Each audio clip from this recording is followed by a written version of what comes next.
कैसन कल जुग के पूत यार जौन में कपूत बैकुंठ ससुरार हो गई।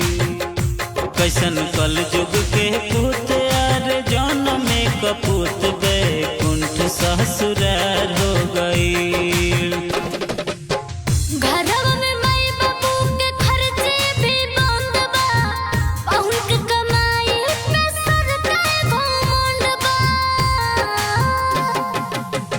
घरवा में माई बाबू के खर्ची भी बंद बा, पाहुन के कमाई को सर के घमंड बा। सुन के असुवन के धार आ गई, सुन के असुवन के धार आ गई।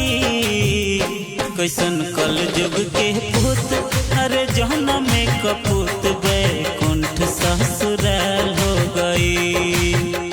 कैसन कल जुग के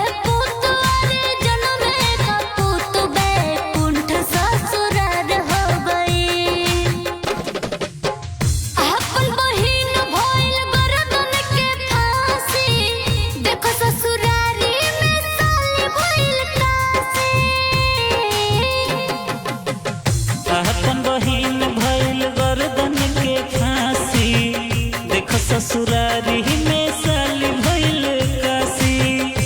एक तो जियल धिक्कार हो गई, एक तो जियल धिक्कार हो गई।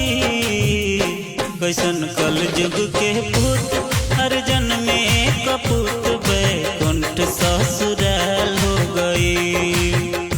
कैसन कल जुग के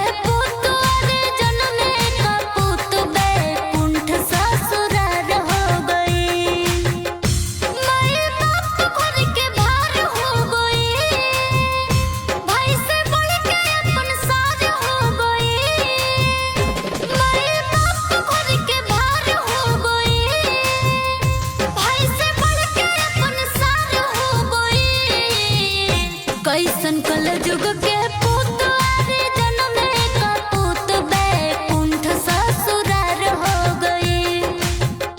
कैसन कल जुग के पूत अरे जन्म में कपूत बैकुंठ ससुरार हो गई। माई बाप घर के भार हो गई, भाई से बढ़ के अपन सार हो गई। कैसन कल जुग के पूत यार जौन में कपूत बैकुंठ ससुरार हो गई। कैसन कल जुग के पूत यार जौन में कपूत बैकुंठ ससुरार हो गई। कैसन कल जुग के पूत अरे जन्म में कपूत बैकुंठ ससुरार हो गई। कैसन कल जुग के पूत अरे जन्म में कपूत बैकुंठ ससुराल हो गई।